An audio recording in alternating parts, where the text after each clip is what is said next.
Shalom semua jemaat yang dikasih, semoga Anda tetap dalam keadaan yang baik dan sehat atas pimpinan tangan Tuhan kita Yesus Kristus. Dan syukur puji Tuhan karena bangunan gereja mulai dibuka untuk para jemaat datang beribadah bersama-sama. Dan tidak lupa juga para hamba-hamba Tuhan tetap mau ingat dan prihatin dengan para jemaat yang tidak mempunyai kesempatan untuk datang beribadah bersama-sama akibat beberapa faktor. Sebab itu kita ingin berkongsi berkat untuk Anda semua walaupun Anda di rumah dan di mana saja saat ini. Dan sebelum kita mendengarkan perkongsian firman Tuhan, saya ingin mengajak semua jemaat untuk berdoa bersama-sama. Mari kita berdoa. Haleluya. Bapa kami yang berada dalam kerajaan syurga, kami mengucap syukur karena Engkau tidak pernah terbatas untuk bekerja untuk setiap pribadi kami. Dan sebentar nanti ya Tuhan, kami mau mendengarkan perkongsian firman-Mu, bila Engkau yang berbicara untuk setiap pribadi kami, supaya melalui firman-Mu yang kami dengar, yang dapat menegur, memberkati, dan dapat mengajar kami untuk tetap berpengharapan dalam Engkau. Dalam nama Yesus kami berdoa, amin. Jemaat yang dikasihi, mari kita buka Alkitab di 2 Samuel pasal yang ke-6. Kita mulai dari ayat yang pertama sehingga ke-15. Saya bacakan dalam terjemahan bahasa Indonesia di bawah tema Tabut dipindahkan ke Yerusalem. Daud mengumpulkan pula semua orang pilihan di antara orang Israel, 30.000 orang banyaknya.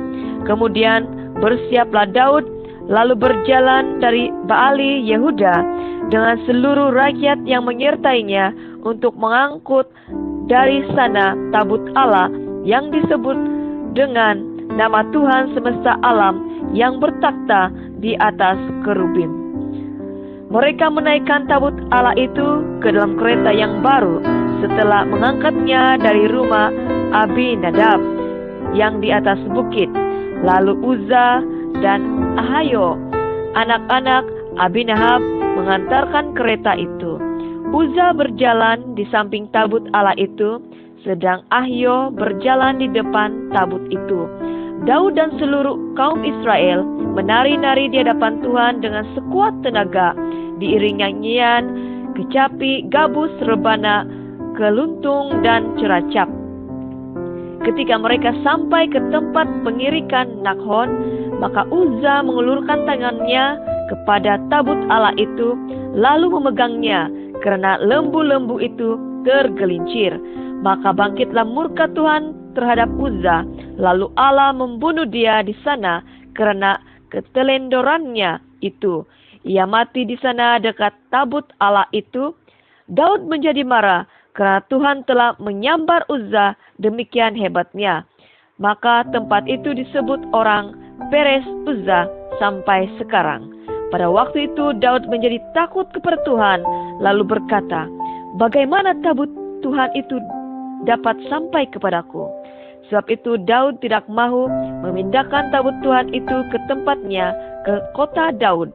Tetapi Daud menyimpang dan membawanya ke rumah Obed Edom orang Gad itu. 3 bulan lamanya tabut Tuhan itu tinggal di rumah Obed Edom orang Gad itu. Dan Tuhan memberkati Obed Edom dan seisi rumahnya. Diberitahukanlah kepada Raja Daud demikian, Tuhan memberkati seisi rumah Obed Edom dan segala yang ada padanya oleh kerana tabut Allah itu. Lalu Daud pergi mengangkut tabut Allah itu dari rumah Obed Edom ke kota Daud dengan sukacita. Apabila pengangkat-pengangkat tabut Tuhan itu melangkah maju 6 langkah, maka ia mengorbankan seekor lembu dan seekor lembu gemukan. Dan Daud menari-nari di hadapan Tuhan dengan sekuat tenaga. Ia berbaju efod dari kain lenan. Daud dan seluruh orang Israel mengangkat tabut Tuhan itu dengan diiringi sorak dan bunyi sangkakala. Amin.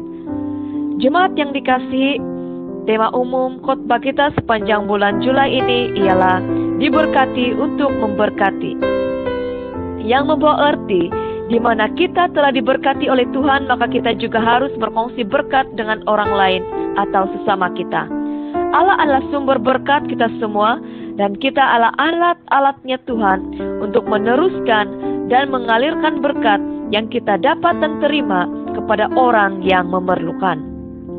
Berkat yang daripada Tuhan akan mengalir seperti air sungai yang tidak pernah berhenti dan tidak pernah putus. Berkat Tuhan bukan setakat kita simpan untuk diri kita sendiri dan hanya untuk keluarga kita, tetapi kita harus kongsikan berkat Tuhan bagi semua orang. Tuhan tidak mau kita menjadi orang yang kedekut untuk berkongsi berkat. Tuhan mau setiap daripada kita belajar untuk bermurah hati, peduli, peka, dan empati dengan sesama kita. Subtema kita pada hari ini ialah Allah sumber berkat. Jemaat yang dikasihi, melalui pembacaan teks Alkitab dalam kitab 2 Samuel pasal 6 ini, jika kita baca keseluruhannya, kita akan dapat belajar banyak perkara tentang berkat, kekudusan, dan ketaatan. Tabut Allah atau tabut perjanjian Allah ialah peti kayu yang melambangkan kehadiran Allah di tengah-tengah umatnya, khususnya dalam peperangan. Peti itu juga berisikan kedua loh batu yang ditulis ke-10 hukum. Di atas tabut itu terdapat tutup pendamaian. Tabut Allah dianggap benda yang suci oleh bangsa Israel. Apabila umat Israel tidak mengurus, tidak menjaga, dan menyalahgunakannya, serta memandang rendah akan kesucian tabut Allah, maka murka Allah akan terjadi, di mana umat Israel akan mengalami kekalahan dalam peperangan, sehingga tabut Allah dirampas oleh pihak musuh. Apabila tabut Allah dirampas, itu berarti penyertaan dan kemuliaan Allah telah meninggalkan umat Israel. Oleh sebab itu, umat Israel sangat memandang tinggi kekudusan dan kesucian tabut Allah. Allah juga membunuh Uzza karena Daud dan imam besar tidak menugaskan suku kaum Lewi untuk mengangkat tabut Allah sesuai dengan perintah Allah. Allah telah memerintahkan bahwa tidak seorang pun boleh menyentuh tabut Allah karena itu adalah lambang kehadiran dan keagungannya. Hanya suku kaum Lewi yang melayani secara khas kepada Allah boleh mengurus tabut Allah. Tindakan Uzza bersumber pada ketidaktahuannya akan kebenaran firman Tuhan dan ketidakadaan perasaan takut akan Tuhan sehingga Uzza menyentuh tabut Allah. Uzza menjadi contoh seorang yang bersemangat dalam pelayanan tetapi kurang pengetahuan tentang kebenaran firman Tuhan dan pekerjaan Tuhan. Rancangan Daud untuk mengembalikan tabut itu ke Yerusalem dan keinginan Uzza untuk memegangnya ketika tabut Allah itu bergoyang atas kereta menunjukkan semangat dalam pelayanan Tuhan. Namun pada waktu yang sama menghasilkan sikap yang mengabaikan dan merendahkan standar-standar kebenaran firman Tuhan yang kudus. Kebodohan dan ketidaktahuan bukan merupakan alasan.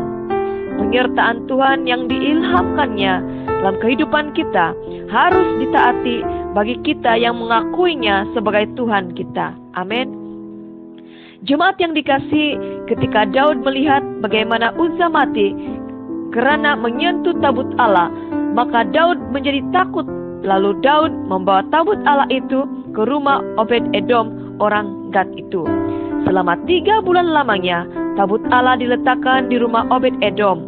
Tuhan memberkati Obed-Edom dan seluruh seisi keluarganya karena tabut Allah itu telah dijaga, telah diurus, dan dipandang suci, serta dinilai mulia oleh Obed-Edom dan seluruh keluarganya. Allah sumber berkat telah memberkati Obed-Edom dan seluruh keluarganya. Tabut Allah adalah lambang kehadiran dan penyertaan Tuhan untuk bangsa Israel. Apabila tabut Allah dipandang suci, mulia, dan kudus, maka berkat Tuhan akan mengalir ke dalam keluarga dan kehidupan orang percaya.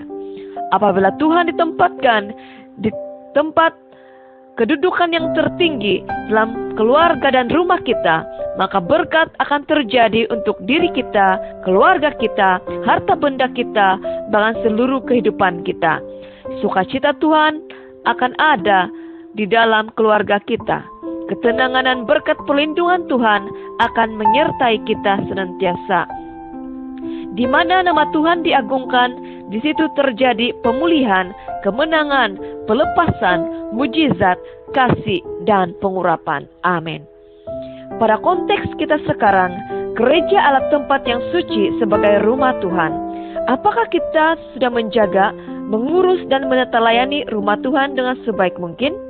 Bagaimana kita membuktikan bahwa kita memandang tinggi kesucian dan kekudusan rumah Tuhan? Ada banyak orang yang merasa tidak diberkati dalam hidup dan keluarganya karena mereka tidak menghargai, tidak menghormati, tidak memelihara kesucian rumah Tuhan, dan tidak meninggikan Tuhan di dalam keluarga mereka. Ada orang yang berpakaian seksi ketika datang ke gereja, bergosip di kawasan gereja, keluar masuk ke gereja dengan sambil lewat tanpa ada rasa hormat, berdebat di ruangan gereja, saling menghakimi, saling memandang rendah akan satu sama lain, bahkan memandang rendah akan tugas pelayanan. Tidak menjaga kebersihan kawasan dalaman dan luaran gereja. Bahkan ada jemaat yang memandang rendah akan gembala jemaat mereka sendiri dan sebagainya. Semua ini akan menimbulkan hukuman atas diri kita sendiri dan mungkin akan mempengaruhi iklim rohani dalam lingkungan keluarga dan jemaat kita juga. Tuhan menegur kita dengan banyak cara, bukan juga lah kita terus mati seperti Uza, tetapi kita mungkin akan mengalami jatuh sakit, akan ada masalah yang kita alami, dan sebagainya, sehingga kita sadar dan bertobat dengan sikap kita. Sejak PKP berkuat kuasa di mana seluruh gereja-gereja dan rumah-rumah ibadat ditutup akibat kesan daripada penyakit coronavirus ataupun COVID-19, ada hikmat dan message di sebalik semuanya ini. Apabila kita berdoa dan kembali merenungkan apakah kita sudah menjaga kekudusan dan kesucian rumah Tuhan dengan sebaik mungkin selama ini?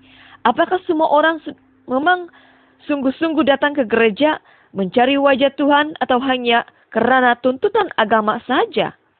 Apakah semua orang menjaga penampilan diri dengan berpakaian yang sopan? Ada orang yang datang berpakaian seksi tanpa rasa malu, tetapi dengan rasa bangganya memperlihatkan bagian tubuh yang tidak tertutup, sehingga itu mengundang dosa kepada orang lain yang melihatnya. Apakah para hamba Tuhan dan pemimpin gereja menegur jemaat tentang hal ini, atau membiarkannya karena takut jemaat tidak datang ke gereja? Ada begitu banyak para hamba Tuhan dan pemimpin-pemimpin gereja takut kehilangan anggota jemaat, sehingga mereka tidak berani menegur hal-hal yang sepatutnya ditegur. Karena mereka takut anggota jemaat mereka tidak lagi datang beribadah. Tetapi sangat sedikit para hamba Tuhan dan pemimpin gereja yang takut jika anggotanya kehilangan berkat di hadapan Tuhan. Kita harus pikir baik-baik tentang hal ini. Apakah kita hanya menyenangkan hati sama kita dan menyakiti hati Tuhan, atau lebih baik kita menyenangkan hati Tuhan dan menegur sesama kita dengan kasih sehingga berkat terjadi dalam hidupnya dan bukannya kutuk. Tuhan tidak melihat cara berpakaian kita. Itu adalah kata-kata kebanyakan orang. Karena Tuhan melihat hati. Ya, memang benar Tuhan melihat hati kita. Tapi jangan lupa yang Tuhan juga melihat rupa luaran kita. Karena itu merupakan image kita juga. Apa yang ada dalam hati kita, itulah cermin di luaran kita. Apakah kita sudah menjaga kebersihan kawasan dalam dan luar gereja? Apakah kita benar-benar mempunyai hati untuk melayani Tuhan, atau hanya untuk mengejar populariti atau nama yang hebat? Apakah jemaat dan pemimpin gereja benar-benar menghormati para gembala, atau hanya mengomen dari belakang dan tidak pernah berani menegur secara depan? Bila dikaji dan direnungkan, ada begitu banyak hal yang perlu kita perbaiki di hadapan Tuhan. Justru melalui PKP ini, saya menyadari yang Tuhan sedang memulihkan kekudusan dan kesucian rumahnya yang selama ini telah dicemari dengan kepalsuan, penipuan, dan noda-noda yang tidak baik. Sehingga sepanjang 3 bulan ini, semua gereja ataupun semua tempat ibadah ditutup. Dan ketika saya berdoa kepada Tuhan, agar kita semua diberikan kesempatan sekali lagi untuk datang beribadah ke gereja, mulakan menjaga kesucian dan kekudusan diri kita dan rumah Tuhan, yang mungkin selama ini kita pandang sebelah mata, tapi kita belajar untuk benar-benar memandang hal ini dengan kedua-dua pasang mata kita, sepenuh hati kita, dan seluruh kepengetahuan kita tentang arti sebuah rumah Tuhan. Akhirnya, setelah sekian lama kita berdoa, Tuhan sudah menjawab doa kita, sehingga Tuhan memperbolehkan kita semua untuk datang beribadah ke gereja dan rumahnya Tuhan. Syukur puji Tuhan.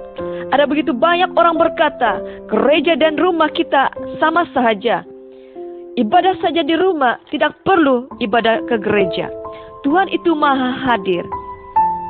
Jika semua orang berpikir seperti itu, justru kenapa hamba-hamba Tuhan sejak zaman perjanjian lama, perjanjian baru, dan zaman sekarang berusaha dan bersusah payah mendirikan bangunan gereja jika memang tidak ada bezanya. Tetapi ternyata ada bezanya rumah dan gereja. Gereja adalah rumah Tuhan, lambang kemuliaan, kekudusan dan penyertaan Tuhan untuk kita semua. Sebagaimana umat Israel memandang tinggi tentang tabut Allah, kita juga harus memandang tinggi akan rumah Tuhan. Yang uniknya juga, tubuh kita juga adalah tempat kediaman Roh Tuhan. Haleluya. Jemaat yang dikasihi, Tuhan sumber segala berkat akan menguatkan kita, mengampuni kita, memberikan kita kesempatan untuk memulakan hidup baru, memulihkan kita, mengasihi kita, dan memberkati kita semua. Amin. Marilah kita mengutamakan, meninggikan, dan mempermuliakan Tuhan dalam hidup kita. Maka kita akan melihat bagaimana berkat Tuhan mengalir dalam hidup kita, keluarga kita, dan jemaat kita. Kata lawan berkat ialah kutuk. Jika kita mahu Tuhan memberkati kita, maka hormatilah, taatilah, dan hargailah Tuhan dengan sepenuhnya sebagai Tuhan yang menjadi sumber berkat kita. Jika kita memandang rendah akan Tuhan, pekerjaan-pekerjaan Tuhan, rumah Tuhan, dan tugas pelayanan yang kita terima daripada Tuhan, berhati-hatilah karena mungkin kutuk akan menimpa masuk ke dalam diri dan keluarga kita. Tuhan tidak mau menghukum dan mengutuki kita. Tuhan mau mengasihi dan memberkati kita. Namun, keputusan ada di tangan kita masing-masing untuk memilih antara kutuk atau memilih berkat. Mari kita berdoa. Haleluya. Bapa kami yang berada dalam kerajaan surga, sumber segala berkat, ampunilah kami jika selama ini kami mungkin memandang rendah akan kesucian dan kekudusan diri kami dan rumah-Mu juga. Janganlah menghukum dan mengutuki diri kami, keluarga kami, dan jemaat kami. Tapi menurut kasih karunia-Mu, ampunilah, sucikanlah, kasihilah dan berkatilah kami. Ajarilah kami untuk menjaga mata, telinga, tangan, kaki, hati, dan seluruh tubuh kami, agar menjadi alat bagi kemuliaan nama-Mu. Pulihkanlah gereja-Mu, agar benar-benar menjadi tempat ibadah yang memuliakan, meninggikan, dan mengagungkan nama-Mu sebagai yang maha suci dan maha kudus. Berkatilah iman kami, berkatilah kesehatan kami, berkatilah keluarga kami, berkatilah pelayanan kami, berkatilah pekerjaan kami, berkatilah pendidikan kami, berkatilah ekonomi kami, berkatilah harta benda kami, berkatilah segala yang telah Engkau berikan untuk kami selama ini, dan berkatilah kami dalam seluruh kehidupan kami, supaya kami tetap mengandalkan Engkau. Dan kami mengucap syukur ya Tuhan, karena setelah sekian lama Engkau melihat pergumulan kami terhalang untuk datang beribadah ke dalam gereja-Mu. Tapi waktu ini Tuhan, Engkau buka jalan untuk kami, sehingga kami dapat datang beribadah dalam gereja-Mu. Itu adalah satu mujizat dan kasih yang terindah yang kami terima. Terima kasih Tuhan, karena Engkau telah menegur kami. Terima kasih karena Engkau telah mengajar kami. Dan terima kasih karena Engkau tetap memberikan kami pemulihan dan pengampunan. Engkaulah Tuhan segala berkat dalam hidup kami. Kepadamu kami berserah dan berharap. Dalam nama Tuhan Yesus, kami berdoa dan mohon berkat-Mu. Amin. Salam kasih daripada saya, Gembala Sulianifo. Tuhan menyertai dan memberkati kita semua. Amin.